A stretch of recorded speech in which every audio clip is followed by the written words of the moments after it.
ole si fonga malianga ole ka ko foi pese ole Blue White TV Trail ya kama ka ia tausala ya hana ya fa pe foi le sunga ya misa o sa mor ke ngei ya marka ko producer ya Oscar o lo manga no foi ngei kai mi mangi vai no for ka ko por klami ole vea o sui ole ma va se lo ma asiaka lo ye ya fa bravi fo lo fa ngei le fiafi pa le ainga ni maliu ya awa mai o ka ke fa fenga ngei ikula ya mamo vo sa vonga ka ko ke fa so ai ngisem ka op o lo ko po mai Samoa ya me se foi ka o ngei la po kala me ka ya fia fa ka fa lo ko pa ia mo ko malu ye em kupo la kungu yo ko pa ia mai lava i ka ko ka mama ko ma kinga ma ko la kungu o lo a fio mai lawa ma ka fo ya me se foi malu fa malo ya fa fenga mo la ko ainga mo la ko ko le malo sa mo mo nge foi po kala me ko fa la langi o ke fa ka fa ku la fia ma ngang fa kai o lam kainga ngi po kala mo o ese ka ko malo fa lo ngia e pai foi nga fa so i mo foi la mo ka ko ke mafukai i le ngai ku la o le fia fi ma le ku la for ka po kala mo te ya o le fio nga le fio anapu marco lima i lo fio ka fa funga ya ma pu lo ko ya anga fa fela ku margang fia margang fa kai mo ngia mo ka ko ke fela ye male ka ko aku ngu fu sa mo tisina mai sa mo ngi fo i kula mar kai mor ka ko po kam fa ka fa ku fa funga ya fa talo fa tu lo fe ngole ya ta wal le va ngole fiafi ya fa talo fa fo ile pa yo sa mo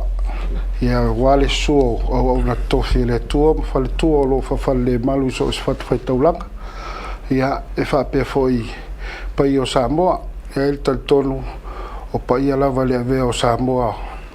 o pa ia ainga malatou tama mo latou ainga le usonga tu mo pule i tu au malatou ainga le taim le va fonti ia tantonu pa ia o Samoa ia se taimi fo ia o se fam talanga i se o tu malo pele o sa fatatasi le mato i tu malo fa palota ia le fatalo fa le vaenga le fiafi va tu lau fionga le ataua le ngang fa lalo maro so i fo mo le ngi ma malo foi le pale mali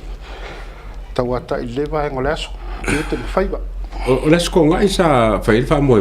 ka fa funga i ngai o kilani la se kala fia nga fa mo wa sa sa lo ku le lo malanga mai ya ole si le fia lo fio ngale atau ia ole autu le lo malanga mai ole se tasio fa mo sa ta pena ina inisio o tupu matamali ele ngata foi leo tau a inga wo mai masani ia la bala au fa lo tua yo te o mai ia wale mato posi vai se so ani foi ia wale fa mo o tapena le yo le tu malo sa fatasi malanga mangulal malo la ka ngo wala ngale folinga mai o le wa sa ngi mo fa nga palo ka le la kiki sa fa ka merkas ma ke lo inga se fa nga palo ka wo ke le fa le so mo fiko o fe pot le lava no fo fito poli le wa ta pena ia fa mo ai ka kere yo le ke le ka o fenga palo ka le se i fai lava sa kala wala nga o le palo ka le lua fe rufu kasi le sa ko wo ma le fo ya maka ia fa fo ia le fionga ya le ana ia ma la wa fionga fo ko lo su le tapipi kasi le fast ya ole mai ka umbaila fo le wala nga lenga fai palo ka lua fe lo fulima e kere i yalu el palo ka le e se ma fo nga lenga le el palo ka le ale sa palo ka sa el palo ka mo ya malo fa tai o ya fo yo na family lo le vala le ya tawa ya e sa le lava le sa lo nga ila o fio nga le va ngole fiafi o le palo tale o le palo te lo lua fe lo lima ia sa ia le fa mo tau vai la lo le fo a le fa to le to sa mo tas ta to vai fa fa ia le fast e manino le matal vai pe a siringia le fionga le lipa le mi tu langa ia ai peta ia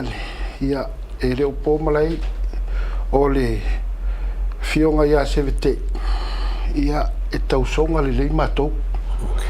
ia o matou ola ai sanapu ia e whapenalo matou wan lofo e first cousin se le tamao sevete ia malok tamao anapu ia o le ala lea a whapea foi ia i le taltonunga e alupea ia ai pe i tau mai nale le whealwhani o ahinga si tulou ia na avele o le whamuamua ma lafo le whaaloalo i le awhionga ia seve ia lea na manuia mai ai ma pale mai le tofi minista o le tato whainga malo ia peta iane ia o whonga malo e mafua ai le palo tala i titiri nei tu malo le o toi tapena ia pe o le ala le o le toi tapena o le whamoe ia o tali tonu lava ia o le ana whaaloalo i le sio tua file ia i fol tali tonu ngai e te tau na lango mai le whātua tuanga sio tua file o loua se i toi whaua ulo mātou tofi ia pe o le talitala atu lea i le vaengo le fiafile ia taua malo e kake kalangore kikpe me lea a whafungai nanga lewa e sau kongu lawa le kaimi wa monukiruki ai le ia fifilinga ale kumalo onga o lea e sa ili se kako sui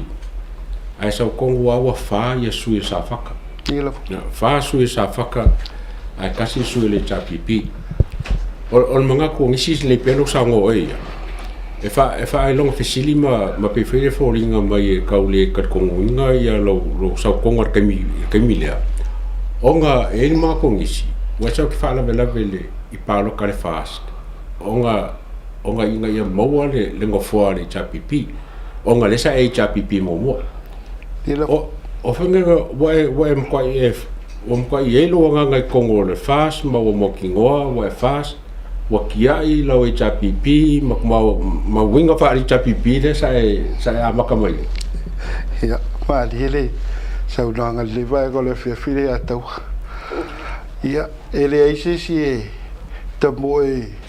masalo salo i lalo le fu al fatu to ile tu sa mo tas e peiona manilo se va mtalanga ile taimi wosola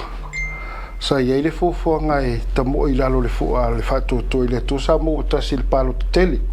ia peitei o tulanga fale ainga mo tulanga so tanga manga faule fasino mangol tangata ia peiole ala lea ia o le ala o fai fonga malo mo fai el filanga lo fa msinonga o mafua ina toi ia mo le saunanga sa manino lava i le taimi pe ona fsiringia o le fionga i le li palmiolo mal mala mai tulanga o mai sa ta pena lava e tambo i lalo le fua ale fatu toi le tu sa mo tas ia fsiringia foi la o fionga le vai tau e le o pose li lo sa le saunanga e to fasu i le fasle tambo mai sa fatatas ia nei whapeane o whaale velave mo tau mawhai anu i tutono le vaenga whau whai i le palo tala i titi ia e hao anu whamelino ia o tūlanga uma ia e le ise si e peo na whai atu tātou te leo masalosalo i le tālonga e moi o le tālonga ia e langa upu whai e lote ai ia upu whai o le malo Samoa o le taltonunga fo ia o Samoa la la i luma i le vai tau ua uma foi taime pe ona ia ile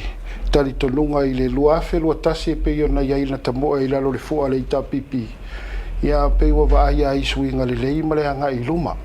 le tele fa manu yanga o toina tu le ngatai i tu malofa palota ia lo sio tato atu nu o le vana tauna ia ni swinga le lei ia e pe ole autilonga foi ia male nau tainga ia o uma foi ona fsiringia le tu malo po feuta oto ia le fidangalo ia le ala wa mai ai lo la to fatu tuanga a fa pe o te tamo i lalo le fu al fatu to le to sa mo tasi o ia lo tanto lunga ia o ia fo ia te la to lo la to tanto lunga ia o ia fo lo tanto lunga le vaenga fa u fai ia pe yo le se ala le tau fa menino le ia tau le vaenga le fiafi le malo lava ko fai ia sui ka mo o sa faka ai lua ka mai kai ia lua ia li ia markas fo ia le chapipi la ko o ke langa le nganga sa ia mo ka mai ka kula ma ka nga pesa ka waru le nganga le cha o le fast i se sui ka mai kai o ngor se fu pasenge ia o ngor su pasenge Ola se me se mai oe I lo isi sui mo ia inga ia liliu ma fau le fa pe ka ke supa senge ai firi oe o nga ele ku e se me le leo sa mo oe e ke fainga e susanga di kumalo a me se ngo fo inga ana ia fisidi le ata o le tūlanga fo I lea mo le sirfia o te ilo ai o lo fa fonga mai ale I tū malo I nisi o fo I o fontanga mai lava le amatmatanga mai ngau le tāpena penanga o le fa moe le lei o lau tala na whailo mato I tū malo I le manu taitasi a mato fontanga I pele o se avanoa le leile ia sa whatatasi o no lua aisu I le paramene I nei whai tū aulo tato au tiro pito tasi I le whaonga I no le 10%. Aolo ia ile sia vano tau o lo ta o to mai mo sa fatatasi e le ngata ile tula I mai o se li e ve mali fai pule ia to ile liwa e mfa tulanga pasene ile fata tianga o le se full pasene wale malino a talu mai ona pa ulto fine se vai tu nei ia to e fasu I tamai ta ile to e palme tanto nungala to e lua a faila e faile fainga filinga sa fatatasi filfilia faataitaʻiga le atau ae filfilia au e msui fai pule ae sailia e pasene o tamaitaʻi ina ua faaogā le 10% e lai titia pasene ia e vaai le alii ma le tamaitaʻi I le faiga palota sa fatatasi nei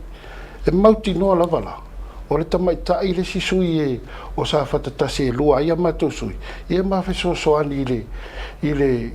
I le pasene o le vaenga o le 10%. Ai le ngata foi lea. O le whaupopoina foi lea. O le sisui a le vaenga whaupwhai al whatoto I le tu sa mo tasi. Walo o maninoa. Nau tamai tai le tambo e mai I sa whatatasi.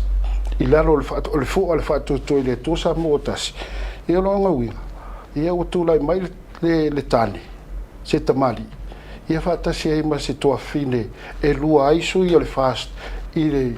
I tū malo sa fatatasi. Pe I o le mautau ave alea mai le amatanga. Sa mafuli lava pito tasi le sila ma le vaai a nisi o tangata ma me se foi o sapora sa le tatou vaenga whaupwhai. I le tū lea e whapea o loo mana o mia I na ia maua se 10% o tamaita I tūlai mai. Ia o la uia vaai ma la uia vaai fo I le polikiki ma tūlanga I ne vaitaimi. Ia e pegi fōringa na o se vai ngole. O le sui whaori o le sa fatasi ma le ngang whaaloaro. E se le maa ngai o le alofinga ngalo fui le menga wa sa moe waranga e kaunga mai kaumba e le akungu le strategy po le plan le o li ima ka mai kai ai wha moe la inga e se ka mai kai e sao mai o pasinge mawalunga walanga le whaile e whaile I palo ka mawalunga maa ngai le ko whafo ia ma le planning ona vaenga longo winga e ongo kupumenga se sui malo mai o oli ia ai maulu mai pasenga skasi ko mai kai po kinga ye o kafkuri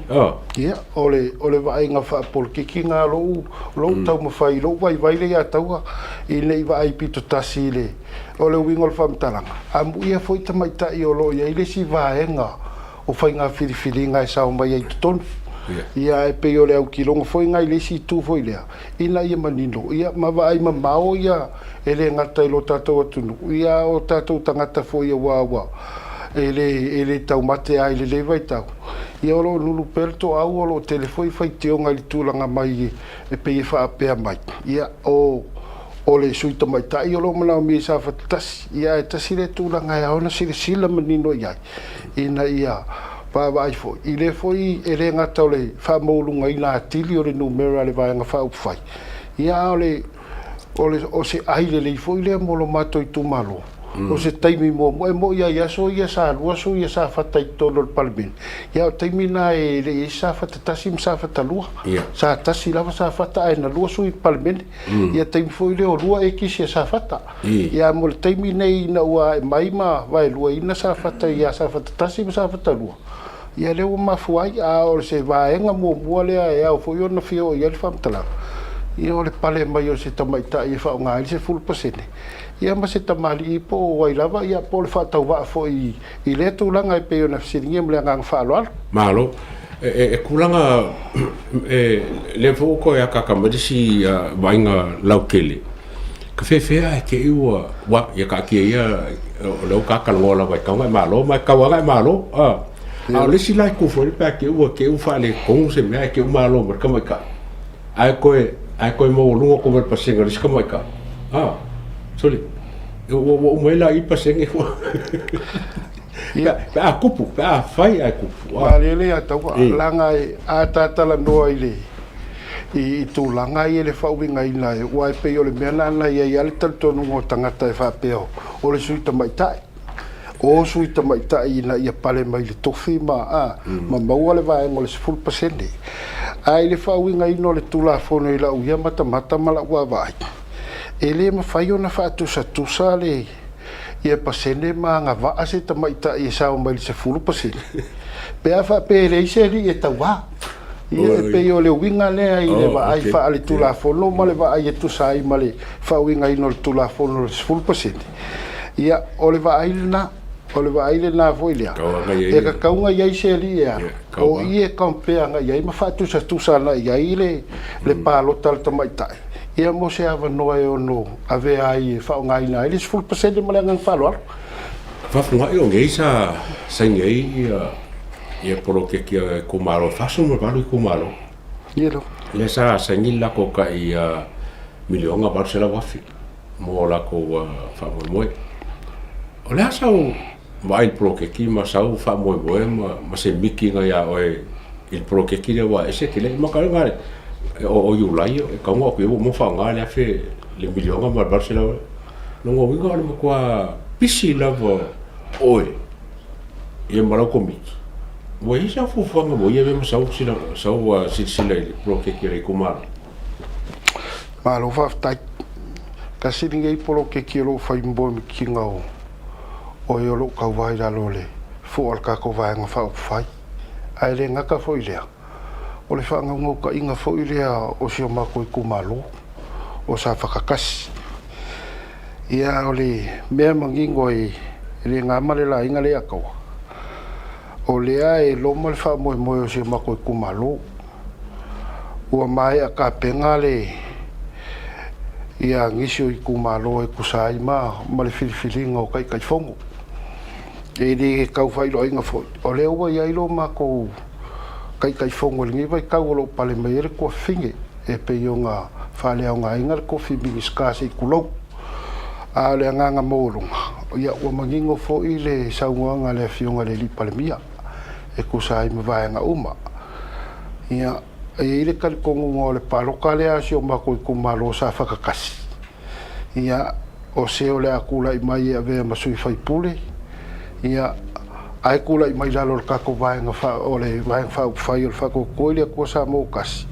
ia o ia le ole a kula I mai ka ave ale kofi kai fongo ole kumalo sa fakakasi ia e pe yo nga mali ai ia o kele o moi mikinga o leo koe whawhainka ia kau kala lava malenga nga whaaloalo e leo se upo e ko ia ua e leo se kau whaaleanga foi e whaamalulua koe foi a o lea nganga mauarunga ua whaingo fie o nga whaakingo ngisi o polo keki ma me piko sili o nga mga o mia I kumaro o nga polo keki ringi whaafkai foi le malo I le koe a mai ko ngore kaskesi 8 milionga lea pea ka ko fua iai o le paia inga ua mawai. E a o le ngau ka inga o le whainga malo mo le fionga le li palemia I le kulai mai. Inga ia koe wha wau pea, wha a koa le 5 milionga e pe ionga iai lo la kouka le kongunga. Ma lo la kou wha kukuanga nga kusiri mai le kungu ui le paia inga o kea. Le lava la wa koe apa, ia ma koe wha wau le kaskesi 8 milionga lea. Inga ia wha maria inga le kumalo kai kasi. Ia le ngakai lea. O se mako I kumalo foi le ka kia mai le ala fu le aka o le la 2 milionga ka usa ia le amaka ya yulai ia o le la a o ngila ya yulai ia o amaka le 2 milionga se mako I kumalo fa palo ko sa fa kasi e le os ka mai le si kia mai le kasi milionga se lau pa se ngeu ko si kia I lunga le 2 milionga oka o I whamongianga o kelele mo se mako I kumalo. Ko kia 5 milionga I kongori kua kausanga ma lafa ia o le lava lau fio. Ai whawhakai ai fo I le fionga le li palemia o ngol kaulanga langa I melei. tau long langa I me lei luka ko wai ngwhau whai. Ie le ngaka wai e mo ia. Ongo waku mai le foi o le malo. O le whakaunguinga foi o le anga wakau ma me uma. Ia e pe o ngai ai. E mori ai nganga whawhakai e pe o le ala alea. O kasi ia wae ngā wā. Wā iai foi lo ka ngaka lea kaua. O le ala lea. Le ala lea o le fia kau wā. Ia ua kele au alo whamanguia ngai. E whaingofie ai. O ngā whamanguia inga le kumalo I le kele o mea whai. Whakasi ai ia o le fu mangingo ka ialo o mea whaunga inga iai. Ia o le sui whai pule ai ai le o le manga whangafa ma le whakakia le o pākeki ma kulanga uma. O le amafua inga I se fisiringia o le kalikungu. Inga ia whaasafua le lei mo le kumalo. O le angang whaaloar. O le ase mea ke sila fia fo le a whai ke kulai mai o whea mea a vila wha mua. Inga ia moki ngoa e ke koe kulai me fo risi whai ngā pāluka. O ngā nuenga e whai e se whai puli. A me se whai komiki. E whunga e leli mai le wha awau pēa ma le anga ilu mo le kumalo. A me se la whai sawi me risi 2 milio. Sawi me risi 2 milio. E mwako se 4 milio. La se bango se sile kau o nga lua e malmaro si pa kulai mai. Maro fa taire tau. O ke loa e afa pe o la fa fonga bailo mako ku maro ma le o mai o lo anga ia ku pe ia mako fonkanga I vai aso kai kas. O lo mangingo o umang fa ka ki ia la fo kulangi. Kasi le vai ngo o ngal fanga o le ngau ka inga fo. Inga ia whaka oko lea la fua, e solo I lungo lea ngā wakau al vaenga whau whai lea tau. E lea ngā wakau al vaenga whau whai al whatutu e le tu sa mo tas, e whapea mai. O lea o ngā fua ia ka ku whangau, mai lava ia o ngā whakaikai. Se ia pa ia ingeske. Ia o ngā whapea lea, more kai mingei. Langa lele la vea le pakeki whau wau lea I ngā ua o karikongo. O lea ko a iaile pakeki kele lea ia yungi ulai. Ia kasile vaenga o lea wawa iai. Pe o lea la vea mai lalo o le pakeki al vaenga whaupwhai. Ia kulanga ia. Aenga whakakia lea la fua mo sile fia fo I le au langolango o lako langolango. I ngā umanga ia kui whonkanga. E kakaonga I se pakeki mo le whanga wa onga. E inga ia mangingoa o le kalikongunga fo. O se ringi ngai e ko ngā ko le malo. E reo ngi mea wa koe whaasafua ma kufafua le akau. O mea o ngā kau. Ia o le ia I lalo mea o wala ngā rua I polo keki ngai. O le ia I lalo mea o fisosoangi a inga fōi e le anga o lako o wala anga I kua I moka malawa. Ia o lo iai fōi si wa ngā kāua ia I peio I kūia. Ia wala ngā rua a whia o ngai kasi. Ia e kasi ia vaenga o lo au kilo ia I pokalame ngai. Ai mo le au kilo ngalawa ia I whangaua onga. Ia ngā whaka oko ia. E kaunga au kilo po se me pole 5% po se 10% e au whakakia. Whakakia le pakeki mo le au whaiwhaiwa. Whakakia le pakeki mo le au whaiwhakoanga. Inga ia mangingoa kulanga uma. E le ai fo se nguru. Ia pe ia kasi ia vaenga I pe onga iai. Awa o ia I lokal kongunga o kako whangau o me Pixiri. Ai mese a kako whangau ia lo wele inveske. E mawaru lunga pili o ka miki e la kom ka upo e kakau o ngasui. Ia o le hala fo ile o se ngau ka inga. E whaka kia se ala fo mo se pakeki mo alo mo whangau. Inga ia kulanga le lei. E iai fo ia inga whai whaka kia. Awa a manguia mele a unga ka miki. Unga le koe kongia lea. Aia whapea o le kamiki foilele o le alua I fie mai wala lau whau malu o le kukongi le whong whamai. Ia kau foilanga I se ala fua pea whapea e wale kulima pe le pasi le a kau. Ia pe o se karapupu le I le vaenga pe o ngafsiringia. O kei loa o le vaenga ngā e kawangai lo whingalo pea whapea saule pake ke o le 2 milionga wai. E ke whale a kunge pea whapea ke kurai mai. O le vanka kia ia le plan o le tulora o mo ka kia le plan o le milionga va se la wa no winga la o le kulanga I ko ke o pongi le fa mo le va mo kingoa e fa ka u ia fufuanga I inga fa ngofia o ko mo le 2 milionga pa ko o ke lenga fa funga I a filinga ngai e se suim sala ka ia ko fa mo mer kulanga le trolo ai la se me ke le ngai e se la bo ko ko le e mfai e nga mai fa ko kwanga le kumalo ya ki o fe se me o wa aka ko nge ile prokeki ya ko ja kusa ko ka ya aka ko nga ba ya ko ja kusa ko ka a mai ni me se lo se ko pe fa e se la ba oi mai ko le inga e fe ngo fi fa ti finga le kumalo ya ki alo va taile ya tawa mangingo ale sa nganga ni vai ngolas ye fa kulo fo ye le o se ka ke le ombus ka ke musu ai ko vivi ka ikale ya tawa fa penge ia la ngo ka lo fa penge ma pe ngo ye fa nga filinga le ikumalo ia ya nga me ia la nga ya un si le fia ile ikumalo ia tawa a karangolo I mengi o pakeki ia o ke le fa molunga o ke fa ia ko lusu kasi kausanga o ngai ile ku sa unga lua ile fa le kupe o kangakango o Samoa na so penka o Samoa sa makamai lavai I vai ngai pe yonga masang ia ile makango le o nganga ia se yo lavai nga ve ama se kasi e au kilo I kulango pakeki me umaia o le e se nganga o ki kalkong o le lava o lo I loa I me kausele au ale fa so inga kakau o le polo keki 2 milionga ia kasi le vaenga o ki kalkong wa ia e kalkonga ua malama le kumalo se o mako kumalo I lo kanga ka fakau ia mai lavai I kulango o nganga makulanga ia male malama male I lo ia I kulanga kausele ngi me o pakeki ale ataua o le sivaenga ke lo wal suila ki kile ka mo mai mako kumalo le I le mako ia kulowa ia se o ka mama mga yo ki nga mako kawa ia o le ai e vai mama e ile kalkonga e ke le so mako ngai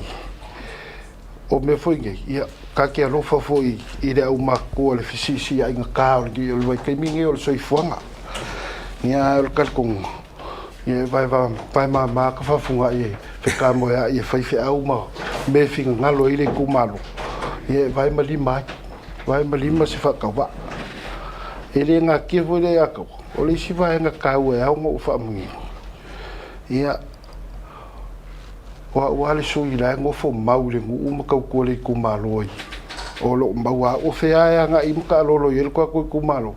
ko ke wa la ke ngo fo mai lo fa le sanga ia o malama foi le kumalo o ko si le fiel be o ke ngo fo ia pe yo ngai vai nga ia e a nga fa so ko I ngai vai ngo le fia file ata malo lo inga so kanga o e male ngu umare kumalo la ke ngofo kongole la ke fio kongole ngu ma fa ngu wai ma sile fio e ngu a ko ya nga ka le kumalo fo wai o lo kal ko ngole ta ka si le me ka o fa pule ka ngofo le me o lo ia ile kumalo awa ye me ko pule kumalo ai o mai fio su ere lo po fe o pie ngofo le fa pule ia ka si le vai ngai e po ia le o mai ave wai lo mal me ngofo ile le sui fai pule janga e kasi le vai ngai e pe o ke kala koi e ka ua ke le au ai ma lokoi ma le ai kong fai ia e mesio me fai ri kumalo mo kai kasi ma nga falo malo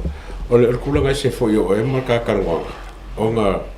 o le sa e ku le chapipi ia o le o commitment le ku le fast o fair nga makainga suilo finga ngalo e ke me mai ala fo ka ua la le se se pa ki e lo le ko mi kingo fakasi la le se pa ki a ngo ma fa la fo alo wa finga ngalo fo le wala I o ku ua le cha pipi o e me fa ko singa lo loko ma se me le al fast o e ka ko ia o fair ka mi ma le ko nga ngo o eso fa lo ko fa I ku lo ya palo tai mo le fisili ka ua le vaenga lea mai lava i le alualunga mai ngaua mai ale le palo tolu luatas sa vavaai a ma le koa i le kulanga fo i e pe o ngai ai le whainga malo fo le ngakaimi i ngaua kula i mai le whiunga le sau whapiko e vea mpalimia i ngā fwoi kaimi le amakmakanga mingo le fast ia masaua i saua ia ngā vavaai a fo i le suru le kingo ia o ka vavaai a i kulanga o kula i mai ia ua ke lea le kulanga o le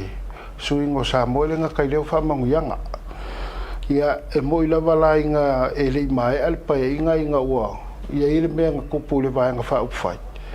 a ngā iei alkal kongunga i inga ua kula i mai le whionga le li parimia ringa i waikau ia makau mawhai e koe kumalosi inga ia kumaupea le whaakukuanga o ka ngaka e misolo o longa kari kongunga e mawhai lava o ngā kumau le vaenga whaupwhai ia ngā iei afso ka inga le kaiminga ma le whionga le li parimia ringa i waikau le ataua e peia ngā whaamangingo aku le kaimi o sola o i ngāla ngā iei afso ka inga lea ma peia o ngā iei lea ngā mafua inga ku e kau vai lalo le fua al whako koe lea ko sa mo kasi le palo kere lo olu lima ia e pe ka iange pe o whamangingo wala iei le kaimi o sola ia a e mo le si le fia ia la ngai kere foi i vaenga e iei ko kongo o gise o whala popokonga ngā maua ia le soka i ngā male whionga le li palimia i le kaimilea po le lua kotu ia e o mai lava le kaimilane ia ngā mafua ai loa o ngā pāwa ai le kulanga whaingo fie o le kali mai o le whionga le li palimia i ngisi o kauma whainga i pei o ngā iai ia o le anga ngā iai fo ia le i rong whingaro o ke e mga o ke alua ko ke kau vai lalo le fua le whako koe ko sa mau kasi ia pei o kulanga ia le ia tau e ong whamungi ia e pei o le vai kau i le o aku e le i whapa ole le whionga le li palmia ia la uli le malitoa whape mai i mea ngā whinga ua kuai mo le le o ngisi o vaenga i kukau kālonga i Samoa i ngā ua o aku fo ia e le i wa aia le kulanga le whapea o a usa whai musu kau wale i tapipi luakasi ia o longa kali mai mau pongi ia whakasi ai malanga lue whakasi inga ia mangu ia along whanga o le kungu i kālonga ia ngā mafuai ia pei o le koe whamangingo le o sia wala i linga ia fiafi le atau ke msalo le vanga ngai mai kau ia whainga polkiki ia masifo ia whainga paki ia masifo mai kau apu kai kai o lea so sao le paki ai whai o so sao le paki a so sao ia Samoa pe ai sao kongo whainga palo ka le la saungi ma luo mo ka kalori kumalo ala sao kongo le paki lo sila aku se me foi le que maga e que fia la va e foi mo sao kongo le paki ma le kongo ma lo fa o i kuia e le se sao kongo se vai ng fai ma pale me se kofere kumalo le ata o le ngau ka inga male mangulau ki a ko kulanga ngi i o le fia kau kua le ku o le fia kau kua le ku e le kau make a manguia ia le fa moi o le aua ka oko kulanga fa vai al vai nga fa fai e pe yunga yai ia o le vai nga momoa o kulanga o miskala ngolango pe fa pe fingalo ia le fiunga le li palmia e fa nga i se fa ka wa ia o le winga la fa mkalanga o le alava le ko finga ma le vala winga ma le mea e ku ia il ka ngaka ia e fa nga inga i le o la wa ia vi ere li o fa nga inga a o le ngau ka inga e fia kongi se fai se sao o le malo Samoa le atau e le kala foi le I want to pull in my 2 cents. Yeah. Fia fai sa ua senge mo le malo Samoa a ua foi le kula i mai o le whionga le li palmia i le ngai vai kau ia mo ka ko fai ngā malo pe o le nganga molunga le atau ia o le kouku malo nga pa ua i mei o whakosinga o le asau sila walela a makangei kako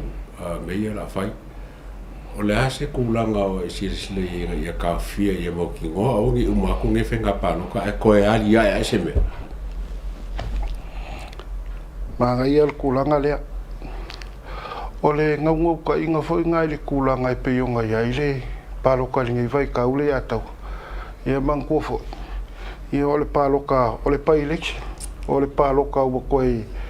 wala un koe fai. Ia o ngau ia i mafo anga kakau kulai mai. Ia ile po mala e pa i ole akungu ai me se foi se mako kumalo. Ia o i kukau whako singa mai kukau se lengi ia nga iaire kulo wale upe koe au se o kofi ere ua mai mawaire kofi o le kumalo. Ia o le kalkongunga fo. Ia ere koe mga o e koe o le kulanga lea. Awa po le afo i la le kulanga o le vaai i kulanga ngi o whako singa i mea kau se lengi. Ia whaua e koe umai fo, koe whai fo se paro karai ki koe whai fo ngā malo, o le mga upore ngi kumalo le atau. Ara ngau ka inga.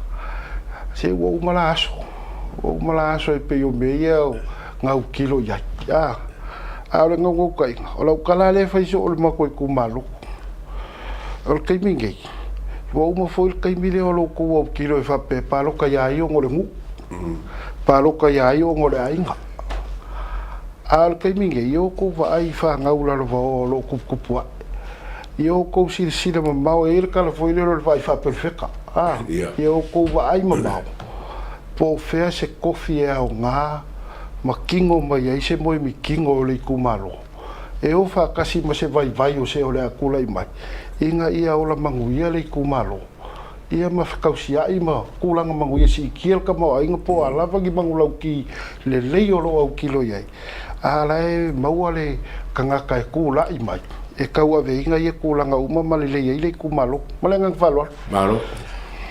Kawafunga, e se handbook po se training e whai o kou e wha mo ki ngoa ai. Aungi ko whai mele e o ngoa fia i mo whako singa. E whai se kou training po sko se minga.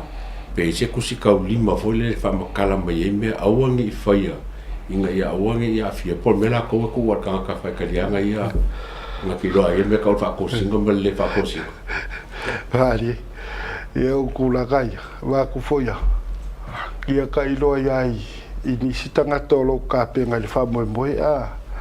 Ia pe o whaia. Ngō ka ola mai a ka ika iei sa ngā pōkala i kiki o ka maka i me o pāroka.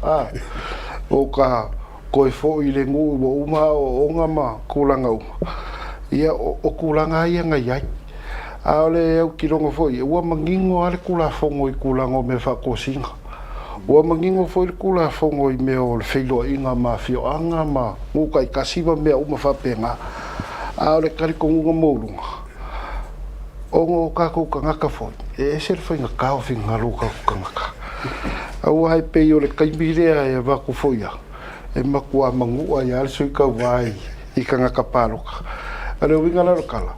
E rea ia sui ka wao ngau e alu e whai mea ia. A o ka kuka ngaka fo i le ngau waku i le sui ka wao. Inga i whakingo la ko manga onga. Ia e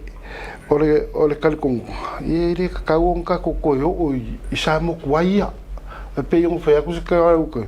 O sa mola la. Sa mola la ai vai kau ngei walu i luma. Aga ko vai ngei foi le whakingo ngā kulou. La whai alo kua kungo iau ke lo ngei e whai whakai kai ngale ako. A ko vai ngei campaigna. A vai ngā whau whai mai alo kau vai lalo. O vai ngā whau whai kai kasi. E pe kau solo moi ka ngaka fo i e ngā ka paloka ngau e whesoso angi re. I re o lo ka moe. I me o lo whi ngalo ai e wale whaingol campaign ma me whapenga. Ia e o lea i lo kakua ku se i kuloa. Ia e nanga e se fui whainga ia sa moa. Ia o le kalo e pei o le whau bi ube se whamkalanga. E ia arkal konga pe on whai ako. E le kaunga koe o le vaenga lea. Ia se o mako i kumalo. E ka kau fo i o ngā whai ma le poko ma le amio kongu kulanga umai. I le kaunga whai ako ai. E le ngaka ia. Ia ungi se fo i o. O uso mako whawhinge o lo whasaungi le pako whai ngā pāloka. E arkai me e muri mai e pea maa e a kulanga ia. E mwhai lava ngō i a whionga kai kasi male i kumalo. E muri fo i whawhakai ia o ngō se la kōwhi kōwhinga pe i o a ia malo uwha moe moe ngale a kau. E reo ia se ngau ngau ka inga i kulanga ia kau se lengi. Wa umang whakaukala la fuai. Pe manguia pe le manguia. Ia e koe o lawa moli whaakai mali. Yo ngala e rea whai ngā ia kulanga kau se lengi a wau keiloa. O se kaimi le leile a wau mai al paloka. Ia malanga ngā whaloalo. Ese whainka ole kulea ka whafungai. Awa ia a whaingeila wala karaka whainga paloka ai se ai ngai se whaala wila mo kupu mai ai kokonga o le wha sau ia o whulili ha mole se lauli mo se funu pura se me foi. E ke whainga ki kilo o suswangi o le genuine help le la fai. Ai umaenga e iskaka la papea ia sa abele se lauli mo se funu o ko inga le ma kupu lo le vesi le ko ke vesi ngi. O feme ele o feme kwa o le mele o lo lofa o le mesa masa inga e whainga. Male markwa o le mele o e whainga ai maliska ka pe ko e kawharka ka lenga mele se ringi ko li poki o e whapeo ngā bako e langu pe ao. O feme kwa o ia mea. Ibali ale sau loa kare atau. E pe iong whai aku. Ia e mali e or kulanga i le whako singa male whauinga inga le kako ngu o me whapengeki. Awai e ui ai a whape kupu mai. O le winga lau kalai e le kau sauka ka ia ka i kalimelea. E whape o saka kupe whala vailanga sao whanga makulanga umai. Pe a whape a o lau oe a masangire o leo si aika. O lau oe masangire masangianga e arui whala blave uma. Masangika e aru. A o le mela le ai e mali ai e pe yonga kaua. O le whainga kai o le kulanga le pe whape saukanga kai aoe. A e whainga kai e kire o ilofoi. Po feo ka oko kongu le fingaro le kangaka. Awa e kasire awala mai ai le kulanga o moli mau o le whamsingonga. O le whaunga whala vlave e asi ai sui kaua. Ia e mulmuri ai. O le anga sulu mangingo mai o le fia maunga o mi o le psosoangi. Ia e umai. Ia u koe whakau pe o o waku fo iai I lungo le ua mai le kangia mai kunga. O le moli mau o le kangaka le anga sulu mai ia o I le fia mau o le psosoangi. Ia o leo kilonga e whai ale mea ua e masangi ai o e whai a whapea o lo masangi au leo si a inga ma leo I maliu a vela u sosoangi e kusai ma kau a inga ma mea whapenga ia o se mea faufu I le kau mwhai e le masangi nga e halu iai ia kungo o e le kaunga kupu ia kulanga ia a whapea fo iwa sulu mai se kasi se a ia mai vai koko ai fo ia kakauanga e sila mau e o lo sau ia kamo ia vai fo ia po se mea mongile po se fasingo nga mai le kua po se mea e ke la vela vea I le kula fongo ngi muliangi wo koe umai au ia pio se kalakala ko le whaanga le ata wala o maga ia o le mero ka ia onga e lua mea o mai kawakua me mua a whai o se mea fau o wal whaia a whai o se mea fau a whai o se mea masangi ai e di se mea o ei pe a whai kakala mai o longo lua whai leo o le mongaku a whai o se kaka whai le whako a sawa ia o e le masangi sau ia oe e kusa la pe kangi mko kulua o le me se mea o e kere ilo fo I por kangakale o le kuli me le sisu ia sa ia ma ia kere le va ga ka o ia wala mai fori no vele ese que lo famsingo ngai mengi e fa monga kwa esa no kupua ia le sila pela sa mo vele ai fa lo fo iso ka ka ma sa ngia fa ile me e va liere sa ko kali ata wai e kasi fo ile mea wa ka mo ko ia kilo ai le fa masinonga I kulanga ngi awai afa pe wa vaku wa sulu aku ave e ka kau foi la nga ai I se me mulmule ka nga I se me ai ngo mau ai le kula fongo le ngola ko kali inga se le ngi o le me sa o le wa la ngai o le pe ia nga o yo lo kau vale I le kofi ai o lo sao mai pe kulanga I kulanga I kanga kangi ia e kau kala male afa ia e kasi me ko ngau kilo I kula fongo awa ai roa la e le o mama ku pe o fa pe ka o la ko fa ko singa ma mengi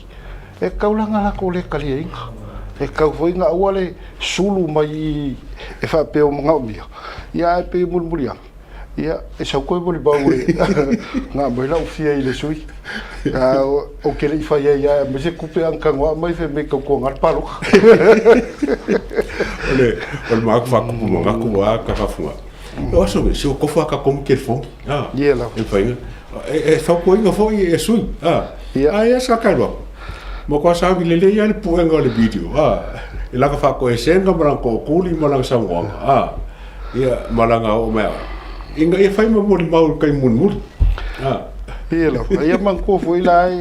e foi le vai ngol kula fongo e awa e foi si kanga ka palo kala ko ke foi pu e be o kupe ku fa su ka wa mama ila no kula fongo e le fai nga pu e se ko se o se kanga ka ya ngomba se fa kanga a fa pe ala e ka mai foi o fa ka inga wa o magela ai ke usa se pu nga ka fa pe ngo ku fa sa ku pe ma ai o la fa o inga fa kanga o e pu el melia ele va ko se marian kuskusi ya o e pe ka si va gol kula fu ai ka wa nga kilo nga ia foi le o le alo fia mai foi o ngai sui ka wa mai o lo ka mo fai i fai nga paro ka kai kas ila lo kula fongo i mengi ia foi ngo ke kula fongo i o ka ko kanga ka palo ka inga ia ave ma inga ia fer fangi ai ma wa inga ia lo fia ge be ole me sa ai ia ole kele yo penga le ma ko ku malo ole wo pa u ai le foi ngi le pala palingi vai ka u le ko fai ai o palo ia o kulanga ia mo le nga fa lo la ka ka malo lo ka mele ka va nga ro ka lo nga mo fa mo nga fo ka ko ka po ka me ka fa funga There is no better way to support the 685 than to buy locally sourced goods. Here at Tasi Market, owned and operated by Samoans for the Pacific.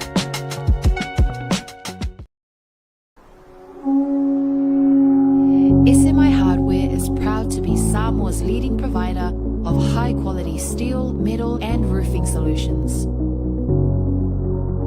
Colours inspired by the heart of Samoa, from the deep blues of our ocean to the warm natural tones of our fala and tapa.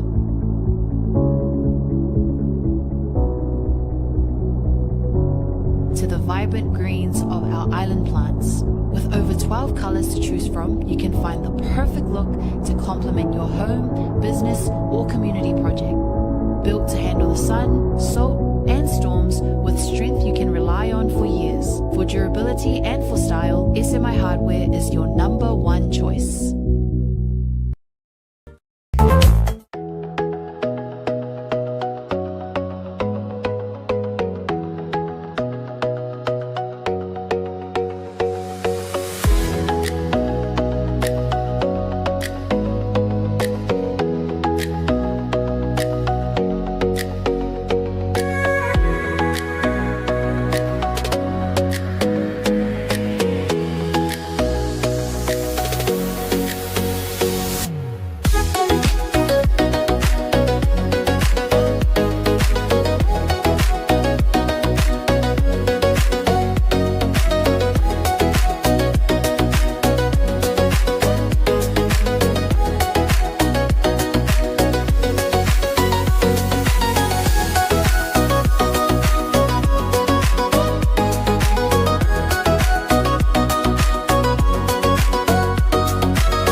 Ya, whao le whakaranganga ma le awhianga fo ia ka whafunga, e kusai fo i ma le wha moe moe, i longa koe ka moe i le whainga pālo kara i kiki, e whaile le aso rusu mo le whiko whepuari i masinga ngei. Ya, ka whafunga i ko ka sa skaf siri ang ka ro le simumuri ko fin ka kai cha pipi sa ngo ismani cha pipi a mai ko ku mai le ko ngor fast po o isma ke mai ka wa ko ye ngai ka pa penale ia a tele a taua siri giel kulanga le wa ka sire va ngai ia o le fai kio o kanga kai o le me kupu pea o la ngonga fo i kongwal kanga kai o ngalo molonga la ngonga ia o kasi a me o lo makua sa sao mai ai le ko ke le runga kulo pa i o ka ko ku male malole au lango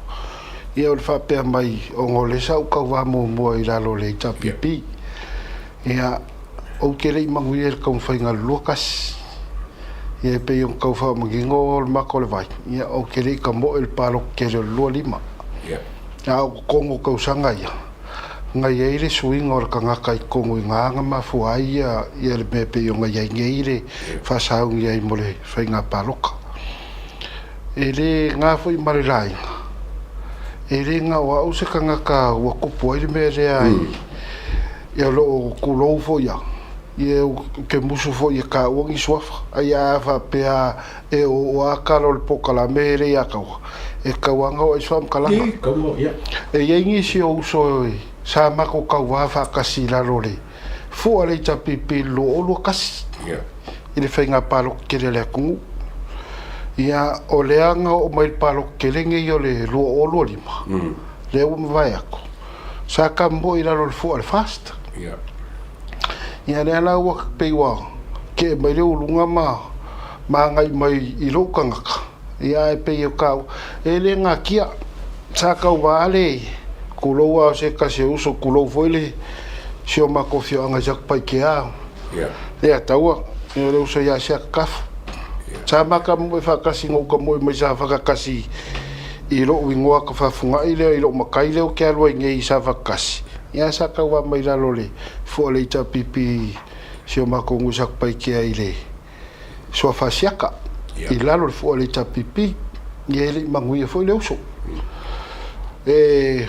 fa kulo fo ile pa yo palauli le uso ya yo lupo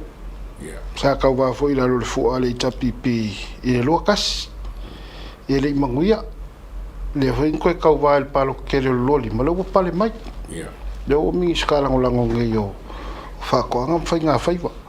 ia wala vai ia fa ka ingale a ka fa ma a ole wingo o me wa kupu wa kupu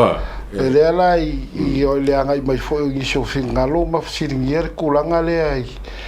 i lo kanga kai ka wa i le vai fa fa ia le tapipi lo kasi a le ka wa i la lo palo kala kikia sa fa kasi la lo fo le fa to le to sa motas ia kal konga ia o nga wa kala ko ia ngi so fa kai ia o le kanga ka fo ia kai me ia swing o kanga ia mali ele fa pe o fa ia kongei o ngo se siku a fa pe o lo kali kongunga i lo ulava la ngonga ma lo u akoko o swinga lo wa mai ngei ele fionga le li palmia ma le fainga malo ko lai mai al fato to ile to sa mo tasi e o ngakasi ma so vai ma so ngau ka inga ile me o lo ka ki ai le fingalo o sio i kumalo e o le mela ku ai me le ile atawa e pe yor kal kongunga le o lo kangaka a ole aka mangingo le o folako ia e pei fo yo ngo fa mngingoi ko fa alwa malaya siaka o upuanga e le fain ko ka o ngi a o ngei e fa wai ka o mo le e le ko e fo i ko se fam kalanga ia au ka ko ke au kilo fo i ko langa ole e ka o ko spai ai o le va ro kan ko ke pai ko nga le manguere kulanga kula i mai ai ia ole ngau ka inga nga le ya taua ka ko au kilo le manguia lau kilo sa mo le lumanga le fo yo ke au kilo au ye le fa ka kianga o sio u ku malo fa paloka i se kulanga manguia i mo le nga i luma mo le nga fa lo ali ia wo mai fai un ka pokalam ai pa foi ave lo loko a ko mo malo sia ko mo nga ko e ka uli ku malo pa ko mo e ku la ma la su fi ko fi po lo avole fa taile ata wa mo le avolo fa au e se asia mo fa kai fo ile fe nga le pule male o le plu e vai me se fo yo por calamel tauta ya mo avango fa au lo wo maua awa e kongwa yo ngi a po calame o lo kuli ele ko kele o pa yo lo ka ko ko ele nga ka ya te rongi yo samo ya o le langi a ko o mo se avango le fa ka wa ai e fa ye se sa o ka ko po calame ya o se au ngi nga fa mo la lo fo iso kumalo le ya ta Iere pa ia o se kumalo o le awa karikongo awa ola lakale vai va ole fai nga filfilinga o ka ko kumalo lo sangue ia kalko ia pe yon ka o le kai mo sol ia se kai bi o apos fam kala ngal pa yo lo ka ko kumalo pa yo se mato no salmumu le malai vai kuku de fiori e luo sa pesca o fa mapu a o sale aulo le pule fal kufunga mal fa kufunga ia se mako ngui lot fanga il fangoli pio le fiole a inga sa tum folo fio ama ma foa sam lu soli sul ngo sangalala ayale lal ka yo esa sebe mal ngo fa fanga o mal malut fal ko ia se mako ngui si le pai fio nga sa tawa le fio la insa kum fongo tawa ma mata se yuri mal ma puta mleuso ya aya o fala fulngongo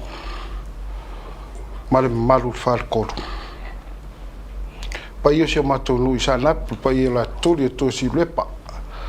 fio ai sa o la tu tolima mal ma pol tu ya ana ya la taile ngom to ya to ngalava fal tolu no foi to ainga ma inga lua o pa ia o se mato tu malole ya tau ya talton ya ai manatu le tu lango le maluio lo tato tu malo ya fe ane se fata wa wala tua ya te fafuna ia iri na pule i lau palota se suinga mole anga ilu molo tato tu malo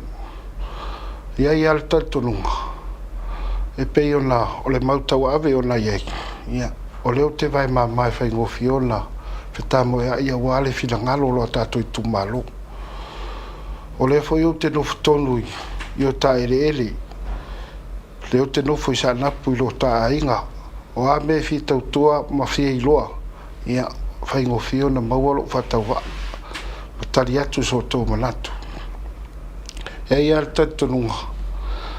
ia o le wa tato sa uni fai nga palota ia tau tu na o lau palota te manuiai o lau fai nga filinga foi i leo lo e tu si awai ia le wale tu li mai lo tai tu malo fa palota mo le anga iluma talo atu a feane mana tua te whawhina i lau palota ia awase lumana i malui o tato whanau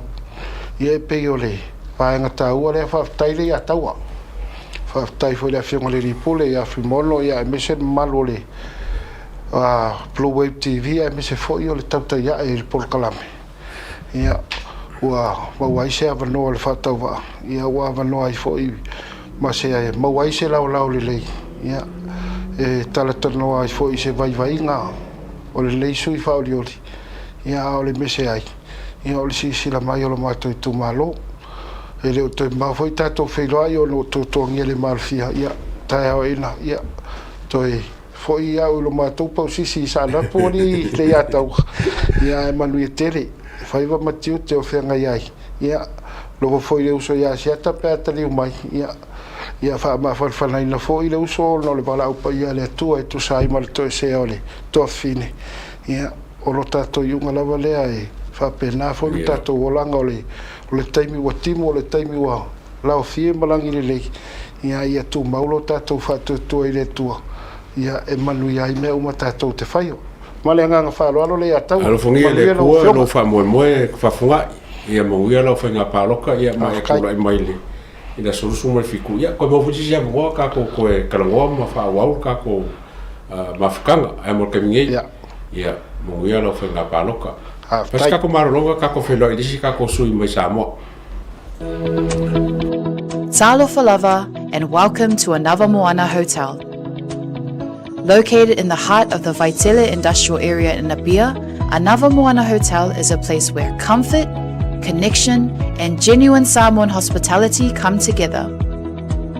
Whether you are visiting for work, spending time with family, or traveling independently, we are here to make you feel welcome and at home. Our hotel offers a wide selection of spacious and flexible rooms, thoughtfully designed to welcome both family stays and independent travelers. Our single and double rooms feature modern designed showers and bathrooms.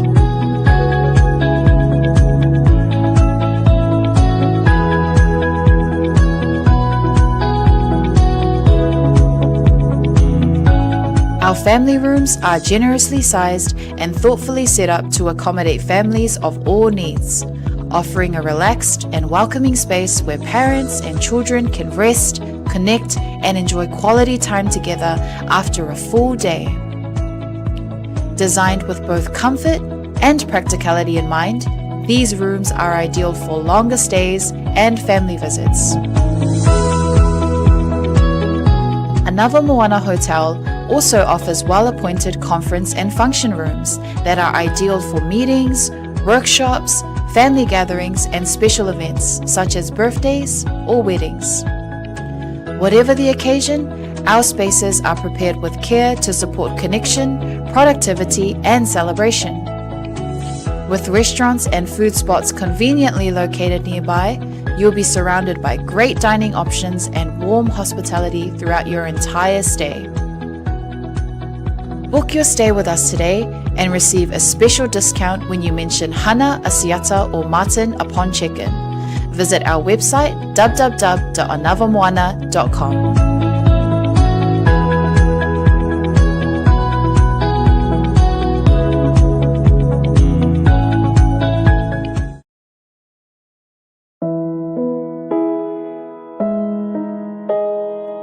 O le Os Pacific Funerals na whaawai le tasi le afe iwa se lau i wha i Sydney. Wha mawina o le lua i au unanga o le whale maliu Samoa ma le Pasifika o whaawai i Australia. O lea ma mia sa o loto e tama whanau lawa Samoa. Ua silia ma le tolu sanga o lana tautua wha mama avenga mo tātou tangata. Ua tele leanga waa i le whaafuaina o le au unanga ma ua matua fo i le iloa i le tautua. Mātou te mawhai lawa o na mātou malanga atu I maota malawa e so se taimi e whaatala noa ina mta upu uma I ta pena I eil whai ngā malanga mo le ua wala au I eile atua. E ave se a eile atua tu vale mane le mautonu a inga whaanoa noa e le a whaina po le hali taimi.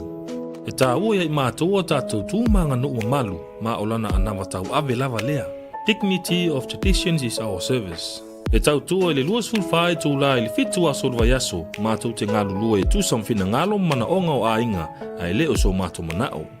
Mo le fia malamalama atili o na sila mwhai tau malamalama le ili mātou tu lau whamtalanga le website www.ospacificfunerals.com.au po le telefongi le tutongia, tasi tolu se lau, valu ono, fitu o, le national, o lua fitu lua, fitu wha valu tolu. O le mātou telefoni fia viai, o whaali mo o, tolu tasi wha, iwa lua. Ma fesili mo rata maitai pule, na omi ma sina mua. Mana tua nei le tautua le Os Pacific Funerals Australia, lo whale maliu e le moe, ai tautua ina oe le alofa ma le wha ma avenga.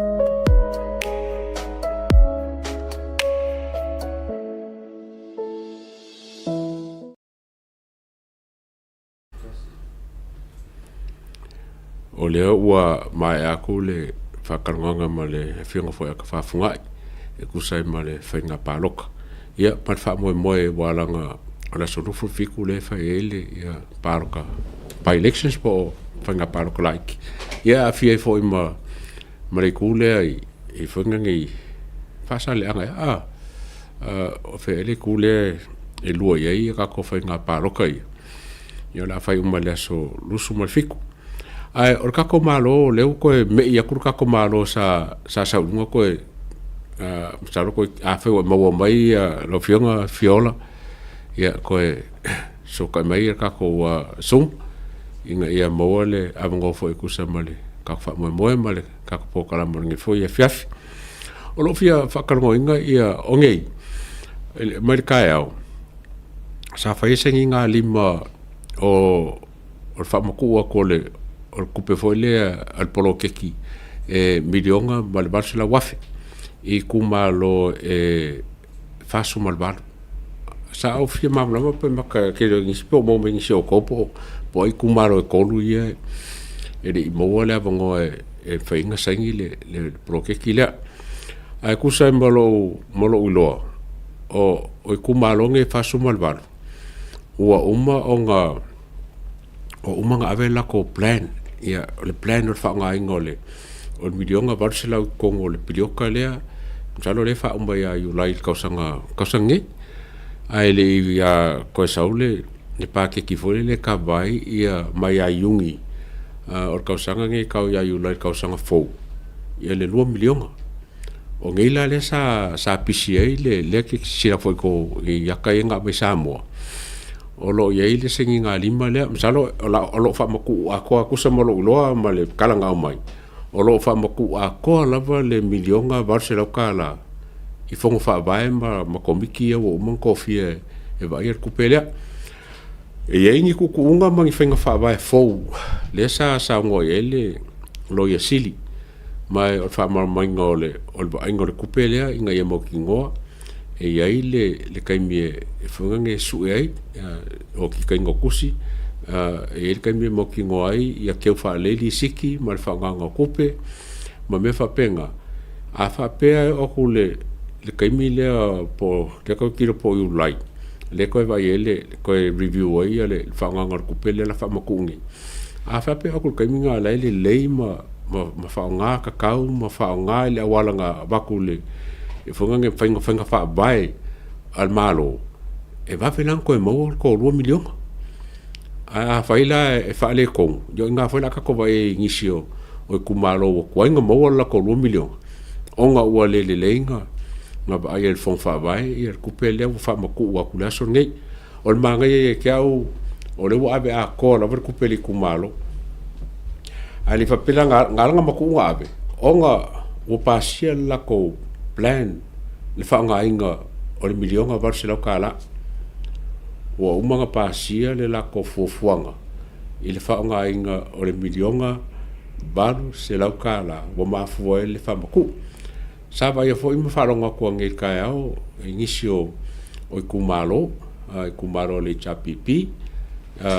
sa famia inga ma bo ye ku fa nga le ia ma la ko mo fo famia ai o le ke ringa wala nga inisio kumalo ele apalai pe fa e kumalo ia ka masen ka kalungo ele apalai mai le fose la ko suinga ele la ko sui ngai ila ngai ya sui ole fa sa kungo kumalo nga ai masalo o le kolu le ele au mai masalo ele a ko nga fa se la ko plan e fa nga ele kupele milionga por se la kala ole masalo ole la nga ia fua ku e kusa male famaku ko ngai asa fia maua ia le na fionga fo ia fiola mai le kumalo lo kofanga le sai ko kongu I ma sai le so ako inga ia a ma se fam kalanga kiri ia ba se fo le kumalo lo kofanga wala nga le nga maua ku le ba so renkia ma le fo wa fa maunga wa fa ke ia fia me male mal fon fa vai o abel kusie fa malo lo le ai onga ma fo mai wa ia fa ai loa fa lo kele I lunga o fa sa longa male media ma nisionga sawanga e ke le processo le o funga ngole o pide o funga le plokeki ele nga kanga ke ai o fa lo foi longa awai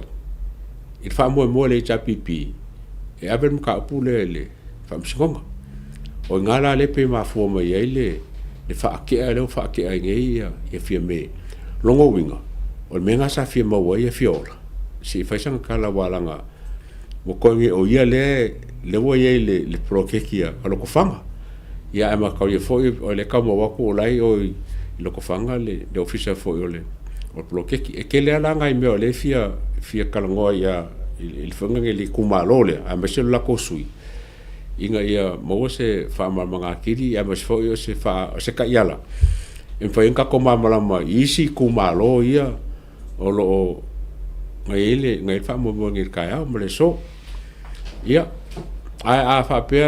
fiola mo mai ka ko fa sa longa ma elo fa so ka mer ka ko sum ngai a oil link ia o le ke ba ku le sa mai e fiola ia kayala ia me se foi o le o me sa ku fa ngir kaya ia ai manga miele kalwa wa le sa ununga ka ko po kalamba o ko mo wa ku longa ka pe fa pe mo mai o skasi o vaenga ka kalwa e fa ka kali ia funga ia i fiola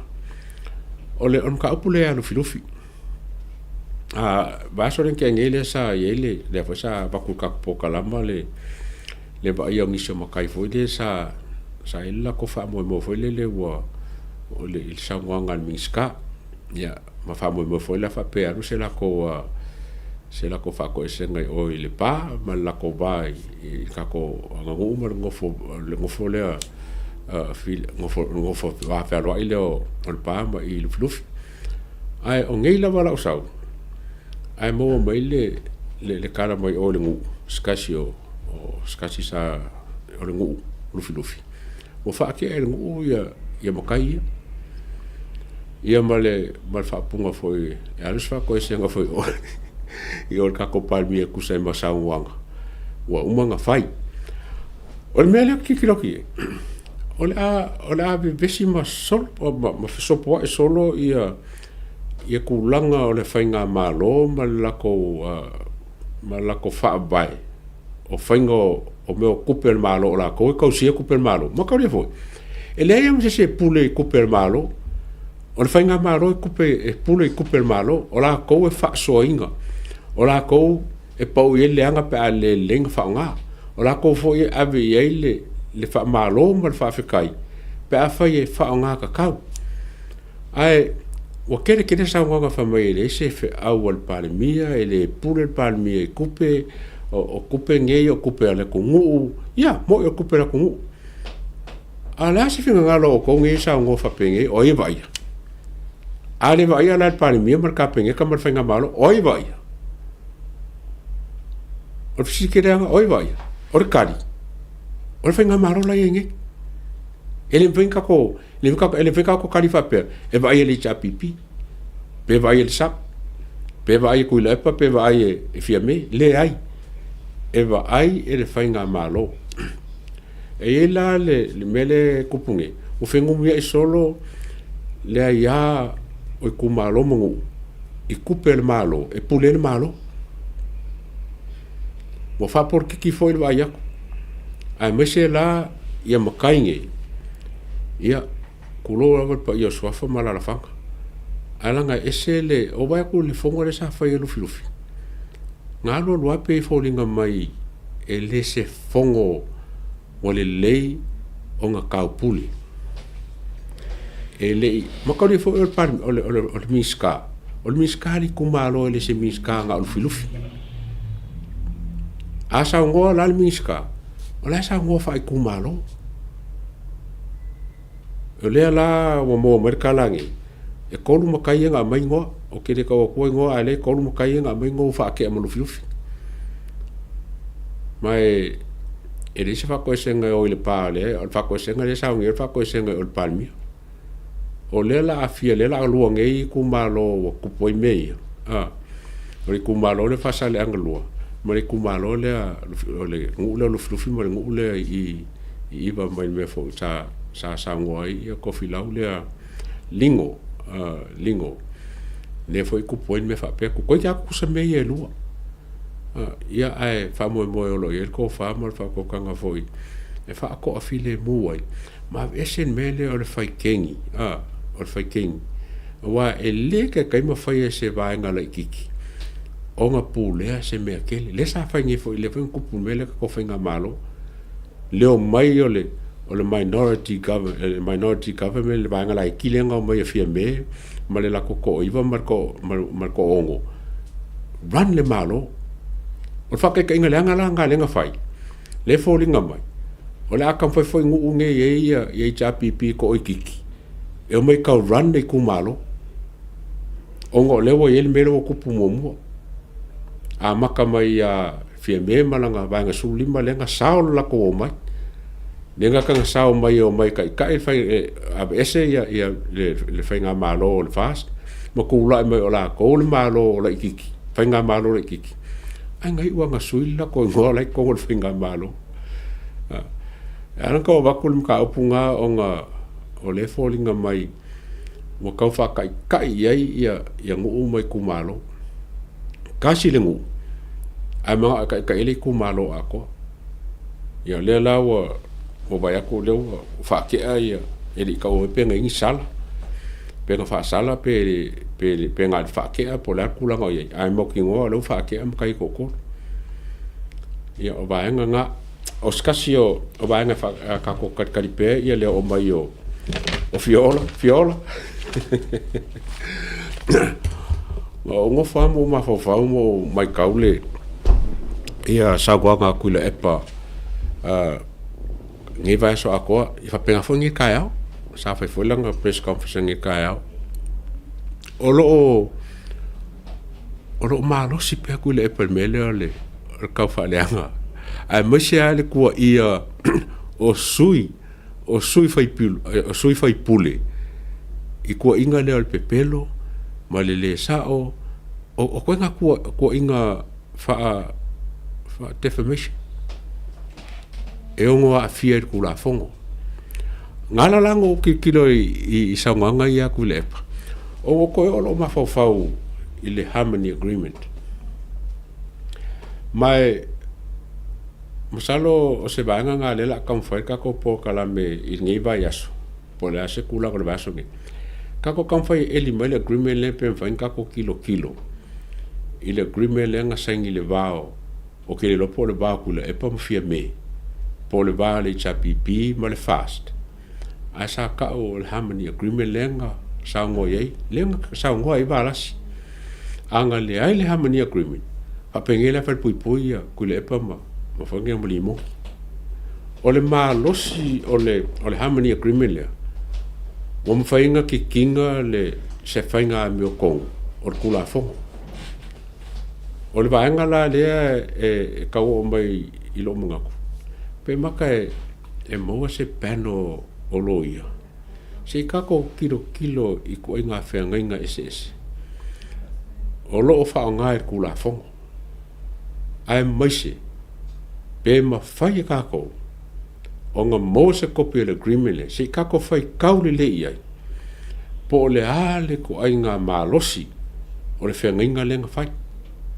malai o nga le ma whai o nga whai se mea ia ku le epa mali mongi o lo o whai pea le kau wha le anga wha sori ku la fongo o se sori ku la fongo I ko kongu o le wha vai ai mai se fo le mai kau aku e le ai ma sesi o le fast o lo ku lai e ma kwa whai se mori anga marosi e le o ila ku le epa mai lo kea ku le epa I mori anga ia lua leng whai karoinge mori anga le minska o aonga man mori anga le palbia la vai fai lava ole man ko foi le fenga inga le po le agreement le sa ka o le ko ke pese ya nga pese for fam singo le harmony agreement o fa li unga fia me nga mangingo le menga fia me o le deeds of settlement la di sengo meyelo o la di sengo meyelo harmony agreement deed of settlement ai e foi si la ma lo si o le deed of settlement why falling on mai o le ngole o harmony agreement o se ngo foi le fa ngo fi a le falling on mai I kula fongo o le deed of settlement o la ma lo si o le fenga po le